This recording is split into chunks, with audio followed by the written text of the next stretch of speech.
পরিবারের লেগে আগ্রহ বেশি। আমি খালি সারাদিন রাইতে কান্দি আমার বাপ মার লেগে। আমি কই যে আমার জীবনটাই মানুষের কাছে কাজ করতে করতে আমার জীবন শেষ। যাইয়া পানির ভিতরে যাইয়া সুবদা ধরছে।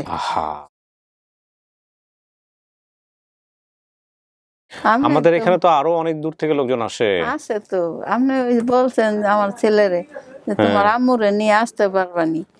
এসে ওই যে আমার ছেলে আমার লই আইছিল, এসে আমি জ্বর আছিল, তা গাড়িতে আইসি পরে আমার খালি বমি। এসে আমি গেছি গা, সন্ধ্যা হয়ে গেছে, 8টা বেজে গেছে। 2 দিন এসে ঘুরে গেছেন না? এই যে গেটের সামনে বইয়া থাইকা এসে গেছি গা। কেন আপনি গেটের সামনে বসে থেকে ঘুরে গেলেন কেন? ওই যে খালি বমি আইতাছে। এই যে এলে গেছি গা। এখন কি শরীরটা ভালো? হ্যাঁ, একটু ভালোই, কাজ করি না। বয়স কত হইব আপনার এখন? 40-45 এমন হইব। 40-45 বছর বয়সে এরকম হয় নাকি? আমারই তো 41 না 42, কই জানি। আইডি কার্ডের ভিতরে আছে। আচ্ছা শুনেন, আমি যে গল্প শুরু করতেছি এখন ক্যামেরায়, আপনি মন খুলা বললেন, হ্যাঁ ঠিক আছে? যে কি হয়েছে না হয়েছে যতটুকু আছে মন খুলা বলবেন, ঠিক আছে?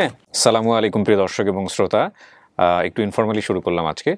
আশা করছি আপনারা সবাই ভালো আছেন, সেই দোয়া এবং শুভকামনা জানিয়ে শুরু করছি। আল্লাহ সর্বাবস্থায় আমাদের সবার মঙ্গল করুন, সেই দোয়া এবং শুভকামনা। আমার এই ট্যাগলাইনটা নিয়ে অনেকেই কথা বলেন, মাঝে মাঝে আমাকে অনেকেই মেইলও করে জানিয়েছেন যে সর্বাবস্থায় আল্লাহ আমাদেরকে কীভাবে মঙ্গল করবেন।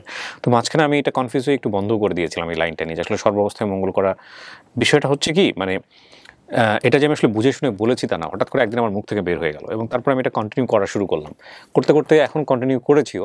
তো আমি যখন বন্ধ করে দিলাম তারপরে আবার অনেকেই আমাকে ব্যাখ্যা করলেন যে না, আল্লাহ চাইলে আমাদেরকে সর্বাবস্থায় মঙ্গল করতে পারেন।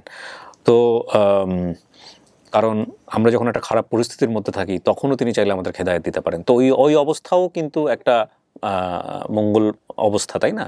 আমরা যখন পৃথিবীর সবচেয়ে জঘন্যতম একটা কোনো কাজের মধ্যে যাচ্ছি, আল্লাহ চাইলে সেখানেও আমাদেরকে বন্ধ করে দিতে পারেন, হেদায়েত দিতে পারেন। তো সেদিক থেকে সর্বাবস্থায় তো তিনি আমাদের মঙ্গল করতে পারেন। তো আমি ঠিক জানি না এটা বলাটা কতটুকু অ্যাপ্রোপ্রিয়েট, কিন্তু বলতে বলতে এটা আমার অভ্যাস হয়ে গেছে। তো আপনাদের যদি উপযুক্ত পরামর্শ থাকে আপনারা চাইলে পরামর্শ দিতে পারেন, বিশেষ করে রিলিজিয়ন নিয়ে যারা পড়াশোনা করেন, যাদের ওই জ্ঞানটুকু আছে, যারা মনে করেন যে না এটা এই বিষয়ে আমাকে সাহায্য করা যেতে পারে, ডেফিনেটলি আপনারা বলতে পারেন। ওকে, তো যে ভদ্রমহিলা এখানে এসছেন তার সঙ্গে একটু ইনফর্মালি গল্প করছিলাম। তিনি 2 দিন ধরে এসে এখান থেকে ফিরে গেছেন, টাইম মতো আসতে পারেনি। 3 দিনের দিন তিনি আজকে এখানে ক্যামেরার সামনে বসছেন। তিনি হয়তো মন খুলে গল্প করবেন কি হয়েছে, তো আমরা একটু আন্তরিকভাবে তার জন্য যেন চেষ্টা করি। আর এই অনুষ্ঠানে আপনি অংশগ্রহণ করতে চাইলে আমাদেরকে ফোন করবেন। আমাদের ফোন নাম্বার হচ্ছে 09639888877। তো আপনার নামটা কি হইল? আমার নামটা জাহানারা। জাহানারা। জাহানারা, আপনার বয়স দিয়েছেন 50 বছর। এই জাহানারা কি বাপ মায়ের দেয়া নাম? না, এটা মাইনসে রাখছে। মানসা রাখছে?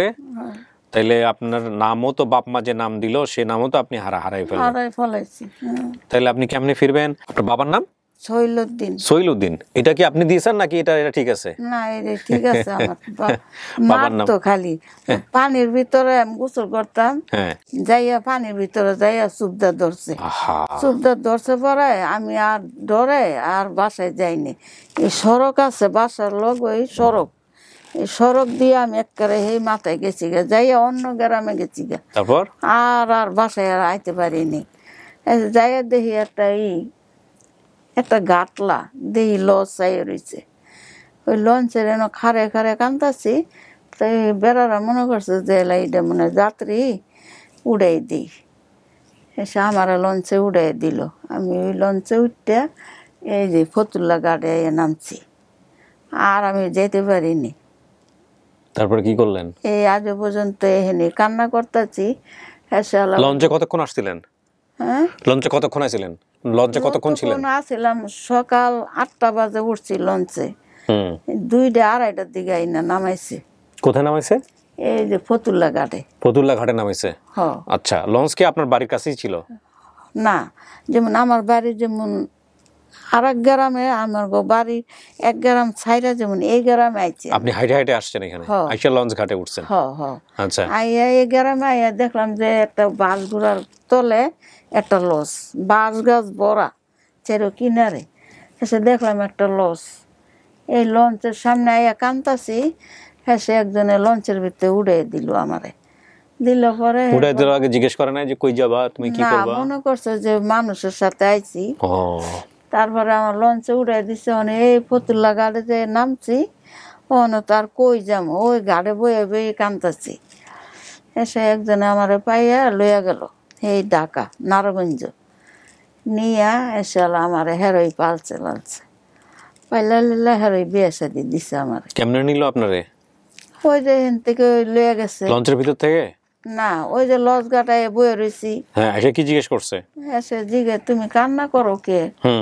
আমি কই আমি তো বাড়ি যাইতে পারি না, আমি তো চিনি না। কোন দায়ছে? আমি কই যে লঞ্চে উঠতে আইছি।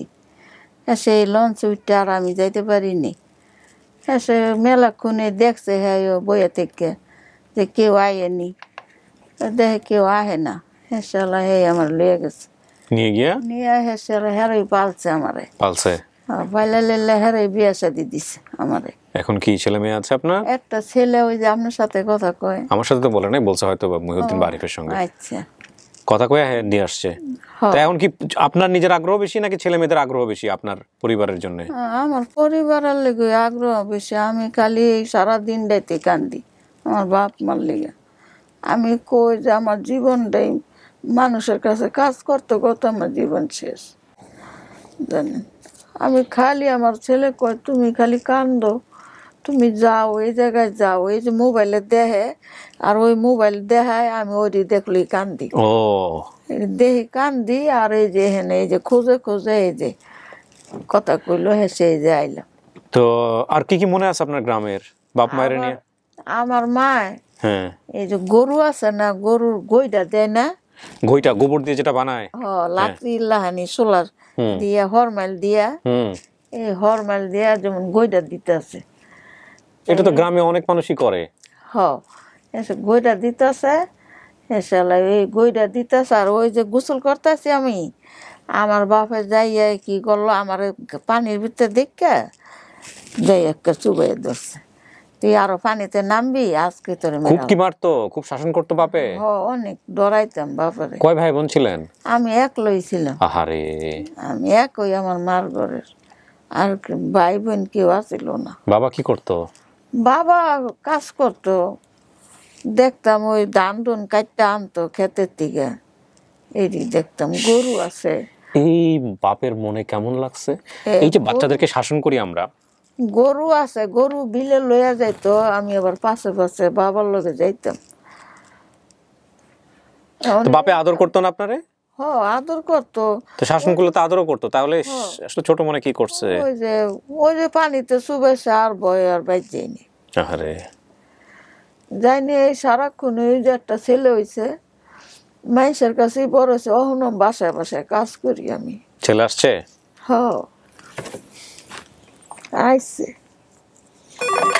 কয় দেখো মা তোমার আমি লইয়া যাম। ওনার ছেলেকে একটু নিয়ে আসেন তো ভিতরে। আমার ছেলে খালি কয় আমি দাদির বাড়ি যাবো, তুমি চিনো না। একটাই ছেলে আপনার? আর ছেলে মেয়ে হয় নাই? না, ওর আব্বাও মারা গেছে। আসেন, নাম কি আপনার? নাম হচ্ছে সোহাগ। সোহাগ, আপনার মায়ের গল্পটা জানেন? হ্যাঁ জানি। শুধুমাত্র সৈলুদ্দিন ছাড়া তো কিছুই ওনার মনে নাই?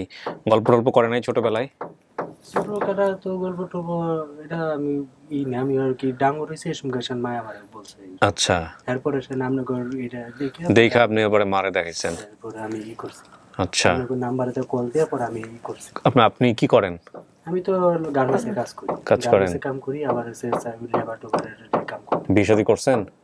বিয়ে শাদী এখনো করি নাই। করেন নাই? না না, মার জীবনটা তো গেছেই। নিজের নামটা পর্যন্ত নাকি বলতে পারে না। এই জাহানারা নামটা ওনাকে নাকি লোকজনে দিচ্ছে। এখন আপনি কখনো চেষ্টা করছেন? উনি যে ম্যাপটার কথা বলছে, লাইক এই যে লঞ্চ ঘাটে কোথায় উঠছিল, ওই ঘাট থেকে একটা গ্রাম পরে ওই জায়গায় আইয়া খালি ঘুরে ঘুরে যাইগে। বুঝছেন নি স্যার, আমরা এরা লইয়া মনে করে যে চাঁদপুরে ঘাটও গেছি, বুঝছেন, ওই ঢাকা সদর ঘাটের থেকে চাঁদপুরে ঘাটে গেছি, চাঁদপুরের থেকে আমরা আইসে করছি, তারপর আমরা পাই না, মানে ওইখান থেকে বারবার যাচ্ছে, আমরা প্রত্যেকবার আমরা যাই দেখি প্রত্যেকবার এই সদর ঘাটও আহি যাইলে এইখানে দেখি আলা তো লঞ্চের তো নাম কইতে পারি না, খালি গুইটা যাই পাই না। এই বাপ মায়ের জন্য বেশি কান্নাকাটি করে না? একটা মাত্র মেয়ে ছিল। দেখেন আমি একটা কথা বলি, যেহেতু আমি নিজেও বাবা, সন্তানদেরকে শাসনের ব্যাপারে ডেফিনেটলি কোনো কোনো সময় কন্ট্রোল রাখা খুব মুশকিল, খুবই মুশকিল। বাচ্চা যদি অতিমাত্রায় চঞ্চল হয়ে যায়, আপনি যতই ফেসবুকে ভিডিও দেখেন, মানুষকে মোটিভেশন দেখেন, বাচ্চাকে শাসন করবেন না, এটা করবেন না, ওটা করবেন না, অ্যাবসলিউটলি ট্রু, এগুলো ব্যালেন্স রাখার জন্য খুবই প্রয়োজন আছে এই ভিডিওগুলোর।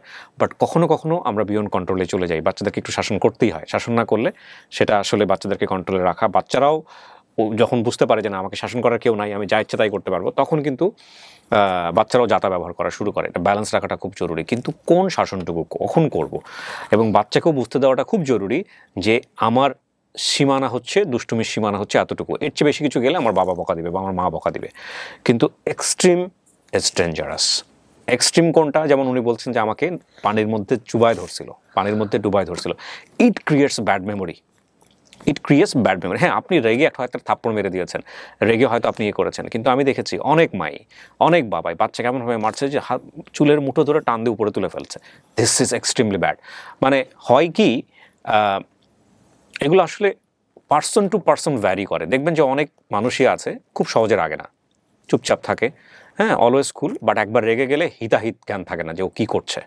হ্যাঁ, এটার কারণটা হচ্ছে, আপনি যদি সাইকোলজি স্টাডি করেন দেখবেন যে ও যে আসলে রাগছে না বিষয়টা তা না, ওর রাগগুলো জমা হচ্ছে। হ্যাঁ, ও এক্সপ্রেস করছে না। তো যখন ও এক্সপ্রেস করছে, ওই যে ছোট ছোট ছোট ছোট রাগগুলো জমা হয়েছে সবগুলো একবার এক্সপ্রেস করছে। এবং সেটা শুধু বাচ্চার ক্ষেত্রে না, দেখা গেল হয়তো অফিসে কোনো একটা ঘটনা ঘটেছে, হয়তো ওয়াইফের সাথে কোনো একটা ঝামেলা হয়েছে, অথবা হাজব্যান্ডের সাথে হয়েছে। এই ছোট ছোট সার্কামস্টান্সে যতগুলো জিনিস জমা হয়েছে, ওই বাচ্চা যেহেতু সারাক্ষণ দুষ্টুমি করে, বাচ্চার দুষ্টুমিকেই ও হিট করেছে এবং ওটাতে হয়তো বা সে আউটবাস্ট করা শুরু করেছে, তখন দেখা গেল একেবারে যত রকমের রাগ আছে শরীরের মধ্যে, ব্রেন ওইটাকে ইরোশন করছে এবং সব কিছুই বাচ্চার কাঁধে গিয়ে পড়ছে। তো আমি এটা এই কারণে বললাম যে বাচ্চাকে শাসন করাটা জরুরি, কিন্তু এমন কোনো লিমিটলেস আচরণ আমরা যেন না করি যাতে করে বাচ্চার থট প্রসেসে চলে আসে যে family is not safe for me, এটা যেন কখনো চলে না আসে। এবং এতে করে যেটা হয়, শুধুমাত্র ওই বাচ্চার জীবনটা চেঞ্জ হয়ে যায় বিষয়টা কিন্তু এরকম না। এতে করে যেটা হয় যে দেখেন আজকে কি হয়েছে, আমার এই ভিডিওগুলো গ্রামে গঞ্জের অসংখ্য মানুষ দেখেন, বিভিন্ন পর্যায়ের মানুষ দেখেন, এবং আমি মনে করি আমার এই কথাগুলো যদি একটা মানুষকেও পরিবর্তন করে, সেটা একটা অনেক বড় কাজ হবে। তো আমরা এরকম অসংখ্য ভিডিও পাই, আমাদের এই আপন ঠিকানা এসছে বাপের শাসনের কারণে, মায়ের শাসনের কারণে, সৎ মায়ের খারাপ আচরণের কারণে, হ্যাঁ, পরিবার ছাড়া হয়েছেন অনেক সন্তানই এবং তারা ভালো নেই। তো এখন কথা হইলো যে দেখেন, আপনি যে সৌলুদ্দিন নামটা নিয়ে আমাদের কাছে আসছেন, আপনার পরিবারের যদি কেউ অপেক্ষায় থাকে যে আমাদের এখান থেকে একটা বোন হারায় গেছে এই রকম, যেহেতু আপনার নিজের নামটাও মনে নাই, হ্যাঁ, তাহলে হয়তো আপনি পরিবারে ফিরতে পারবেন। কিন্তু কিছু জিনিস উনি লিখে নিয়ে আসছেন, আমি একটু পড়ে শোনাই। উনি বলছেন যে আমার আব্বার নাম সৌলুদ্দিন, আমাদের মাটির ঘর ছিল, আমাদের বাড়িতে যাওয়ার রাস্তার পাশে বড় একটি আম গাছ আছে, আমাদের ঘরের পাশে খেজুর গাছ আছে, আমার মা গোবরের ঘইটা বানাতো, আমাদের বাড়ির পাশের রাস্তাতে হাঁটতে হাঁটতে আমি অন্য একটি গ্রামে চলে যাই, আমাদের বাড়ির পাশে সর্দার বাড়ি আছে, সর্দার বাড়ি, সেই সর্দার বাড়ির পাশেই পুকুর ছিল, আমাদের বাড়ি থেকে সর্দার বাড়ি বেশি দূরে ছিল না, আমরা সেই সর্দার বাড়ির পাশে পুকুরে সবাই গোসল করতাম।